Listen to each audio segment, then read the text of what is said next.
जय श्री कृष्ण फ्रेंड्स। मैं हूं गुंजन और वेलकम है आपका गुंजन्स किचन में। तो आज बनाने जा रहे हैं हम पूरन पोली, जो कि महाराष्ट्र की काफ़ी फेमस डिश है। जिसे बनाना काफ़ी आसान तो नहीं है, बट हम एक इजी वे में इसे झटपट से बनाकर तैयार करेंगे। आप देख ही सकते हैं कितनी fully fully plus soft soft ये पूरन पोली बनकर तैयार हुई है, जो कि मेरी काफ़ी ज़्यादा फेवरेट है, जो कि मेरी मम्मा बहुत टेस्टी बनाती है। सो आज मैंने भी ट्राई किया है इसे बनाने का, तो बस वही रेसिपी मैं आज आपके साथ शेयर करने जा रही हूँ। तो लेट्स कुक। तो पूरन पोली बनाने के लिए सबसे पहले हम 1 कप चना दाल लेंगे। चना दाल को आप साफ़ कर लें, 2-3 पानी से अच्छी तरीके से धोकर इसे क्लीन कर लें। इसके बाद इसे हम 4 से 5 घंटों के लिए भिगो कर रख देंगे, ताकि इसे फिर हमें मतलब बॉईल करने में आसानी हो। इसके लिए इसे भिगो कर रख देंगे। आप ओवरनाइट भी भिगो कर रख सकते हैं। अगर ओवरनाइट भिगो कर रख रहे हैं तो फिर इसे मॉर्निंग में एक पानी से और साफ़ कर ले, अगर आप मॉर्निंग बना रहे हैं तो। अदरवाइज़ ये 4 से 5 घंटे के अंदर काफ़ी ज़्यादा सॉफ्ट हो जाती है। और इसके बाद हमें इसे कुकर में पकाना है, तो ये पक जाएगी बड़ी आसानी से। तो इसके बाद हम इसे कुकर में 4 से 5 विसल ले लेंगे। 4 से 5 सीटियों तक इसे हम पका लेंगे, जब तक कि दाल हमारी गल जाएगी। तो यहाँ पर जितना दाल है लगभग उतना ही हम इसमें पानी लेंगे, बहुत ज़्यादा नहीं लेंगे। थोड़ी सी यहाँ पर मैं हल्दी ऐड कर रही हूँ कलर के लिए, थोड़ा सा नमक ऐड कर रही हूँ और एक दालचीनी का टुकड़ा ऐड कर रही हूँ, जिससे कि इसकी खुशबू बहुत ज़्यादा अच्छी आएगी। सारी चीज़ों को अच्छे तरीके से मिक्स कर कर हम इसे पकने के लिए रख देंगे। कम से कम 5 से 6 सीटीज़ की हम ले लेंगे। तब तक कि हमारी दाल पककर तैयार हो रही है, तब तक हम इसका आटा लगा लेते हैं। यहाँ पर मैंने 1 कप मैदे का आटा लिया है और 1 कप गेहूँ लिया है। मैदा और आटा मैंने इक्वल क्वांटिटी में लिया है। आप चाहते तो सिर्फ गेहूँ के आटे से या फिर मैदे से, सिर्फ मैदे से भी बना सकते हैं।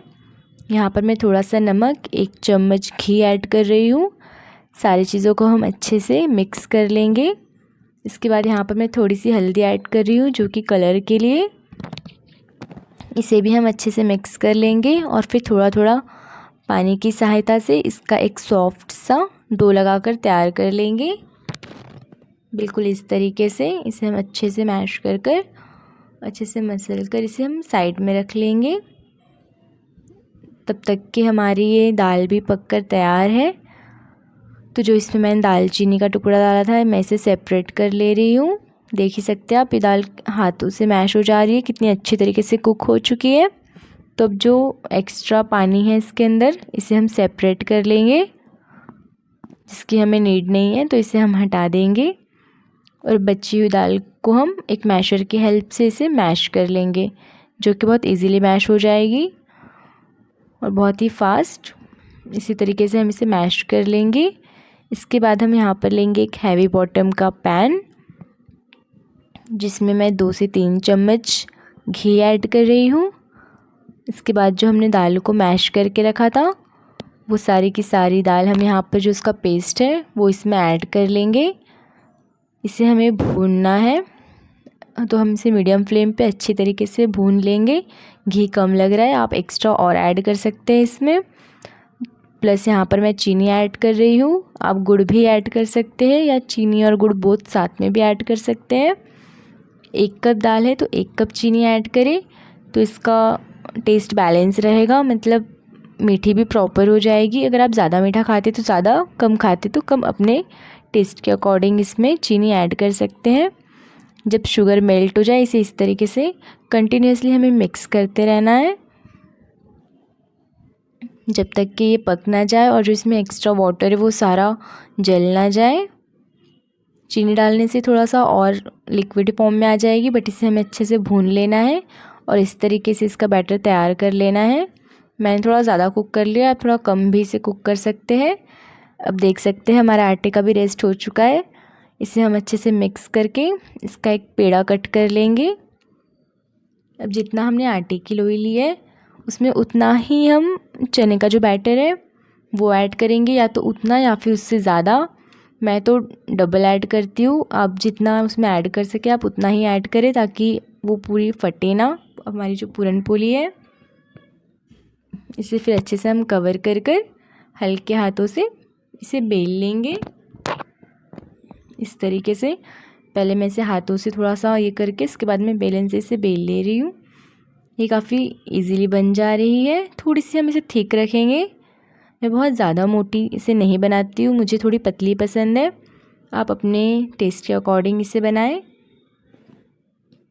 बहुत लोगों से ये फट भी जाती है, तो उसके हिसाब से आप थोड़ी और ज़्यादा मोटी रखें इसे, ताकि ये ज़्यादा आपको बेलना ना पड़े और आपसे ये टूटे ना। और आप देख सकते हैं ये बनकर तैयार है। अब इसे हम सेक लेंगे। दोनों तरफ से हम इसे 2 से 3 बार टर्न करेंगे, अलट पलट कर सेक लेंगे। उसके बाद फिर इसमें हम घी लगाएंगे जब ये थोड़ी बहुत कुक हो जाएगी दोनों साइड से। पहले से घी लगा देते तो घी जलने लग जाता है। अब इसके ऊपर हम दोनों साइड से अच्छे तरीके से घी लगा देंगे। आप देख ही सकते हैं कितनी परफेक्ट ये पूरन पोली बनकर तैयार हो गई है। एकदम फुली फुली सी सॉफ्ट, बिल्कुल भी ना ये फट रही है ना टूट रही है। तो आप इस तरीके से अगर बनाएंगे तो ये बहुत ही ज़्यादा अच्छी बनकर तैयार होगी और सबको काफ़ी ज़्यादा पसंद आएगी। अगर आप चैनल पर नए हैं तो चैनल को सब्सक्राइब कर दें। वीडियो अगर पसंद आई हो यहाँ तक तो आप वीडियो को एक प्यारा सा लाइक कर दें। मिलते हैं नेक्स्ट वीडियो में एक नई रेसिपी के साथ। तब तक के लिए अपना ध्यान रखें और कमेंट कर कर बताएं कि आपको ये रेसिपी कैसी लगी। अगर इसी तरीके से फॉलो करके आप सेम रेसिपी बनाएंगे तो आपकी भी पूरन पोली एकदम परफेक्ट बनेगी और बहुत ही ज़्यादा ये टेस्टी लगती है। मुझे तो बहुत ज़्यादा पसंद है। आप देख ही सकते हैं कितनी ज़्यादा सॉफ्ट बनकर तैयार हुई है। अब आप चाहे तो इसे मिल्क के साथ या घी के साथ, आपको जैसे भी पसंद है आप इसे खा सकते हैं, या फिर ऐसे ये बहुत ज़्यादा टेस्टी लगती है। मिलते हैं नेक्स्ट वीडियो में एक नई रेसिपी के साथ। तब तक के लिए अपना ध्यान रखें। राधे राधे, बाय।